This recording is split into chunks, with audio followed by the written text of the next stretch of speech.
É, uma coisa importante aqui, fazendo acho que um paralelo a tudo isso.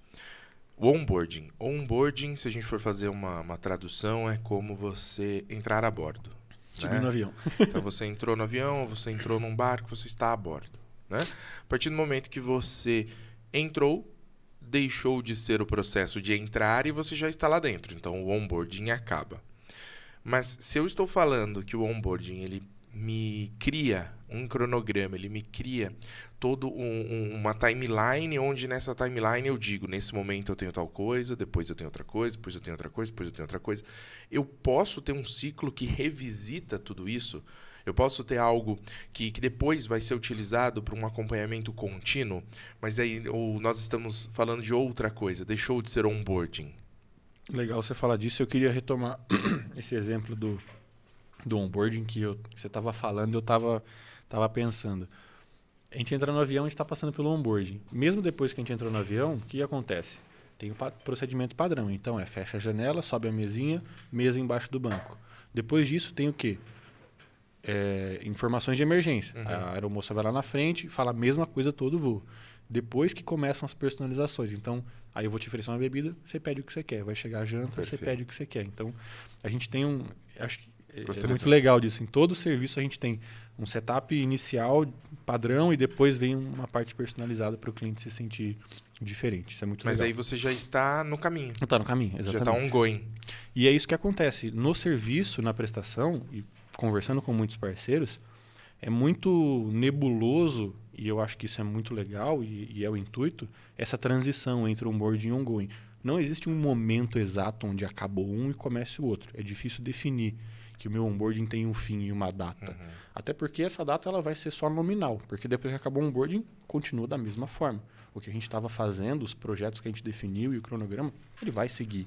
Mesmo que a gente não chame mais de onboarding, tudo que eu gerei de insight, de informação nos primeiros momentos, que eu vou usar para o próximo ano, ou enfim, para o tempo que eu defini, é meio que uma conurbação, assim, não existe um limite. Então, o onboarding ele acaba de forma vagarosa, ao mesmo tempo que ele vai dando espaço para o ongoing, e aí a gente entra, por exemplo, nas QBRs, que é uma outra estratégia para manutenção desse serviço, para o acompanhamento e para a longevidade, mas que não necessariamente deixa de considerar ou de utilizar as mesmas estratégias do onboarding, que é gerar informação, personalização, insight e plano de ação. É basicamente isso que o onboarding fez e que o ongoing vai fazer, com outro nome, com outro status do cliente, com mais informações daquele parque, mas que tem o mesmo objetivo. Excelente, excelente. Eu quero só aproveitar, é a segunda vez que a gente fala de QBR, que você cita QBR. Vamos facilitar aí o entendimento para quem não está acostumado com esse termo.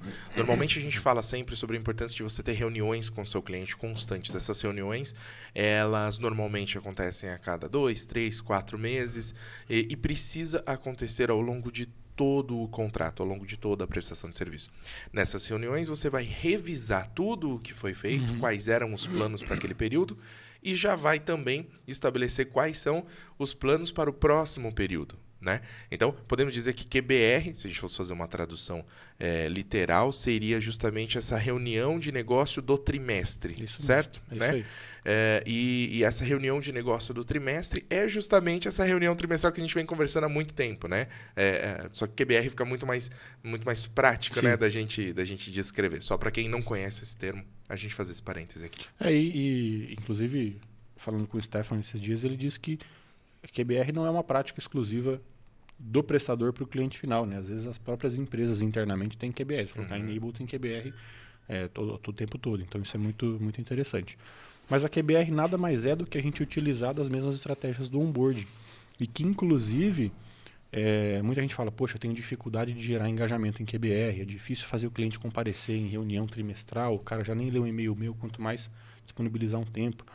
E realmente, eu entendo que é complexo, mas eu acho que uma das estratégias que pode ajudar a gente a atacar esse ponto é não tratar essa QBR como uma QBR individual e singular, e sim como a continuidade do meu onboarding. Porque se lá no onboarding eu já falei para você que daqui 6, daqui 8, daqui 12, eu vou tocar em pontos específicos, você já está esperando por isso. E você já tem a expectativa de que isso aconteça. Então, a hora que chegar, não é novidade, a gente já planejou, já tem um plano de ação acontecendo e isso pode facilitar o engajamento do cliente. Então, é a gente não acabar o onboarding e começar a QBR, até porque a experiência do cliente pode ser interrompida nesse ponto, mas tratar isso como um fluxo natural. Ok, legal. E legal você ter falado disso, porque se a gente está falando de uma reunião trimestral, isso não necessariamente é separado do onboarding. Também posso ter um onboarding que leva muito mais de 3 meses, dependendo do cenário. Né? Então as coisas precisam ser mais fluidas, precisam ser mais até paralelas ali, tudo tem que acontecer ao mesmo tempo. Eu não preciso ter uma etapa que eu finalizo 100% o onboarding, a partir de agora, acabou sua implementação. Então daqui 3 meses eu volto para fazer uma... Não, as coisas podem acontecer de forma mais fluidas, né? Eu não preciso falar assim, acabou sua implementação. Eu falo assim, olha, o que a gente programou já está finalizado, mas a gente gerou já um outro ponto que eu vou entrar em contato com você daqui 3 meses, porque a gente está entregando um serviço ou está melhorando alguma coisa que vai culminar com o fim nesse período e a gente vai revisar isso nessa época. Então, gerar já esse agendamento, independente do tempo que a gente for utilizar, no onboarding pode ajudar a trazer o engajamento para essas reuniões. Né? E é uma dos intuitos do onboarding, é trazer o cliente para perto, gerar esse engajamento e fazer com que ele veja valor nesses contatos que a gente vai realizar. Perfeito, perfeito.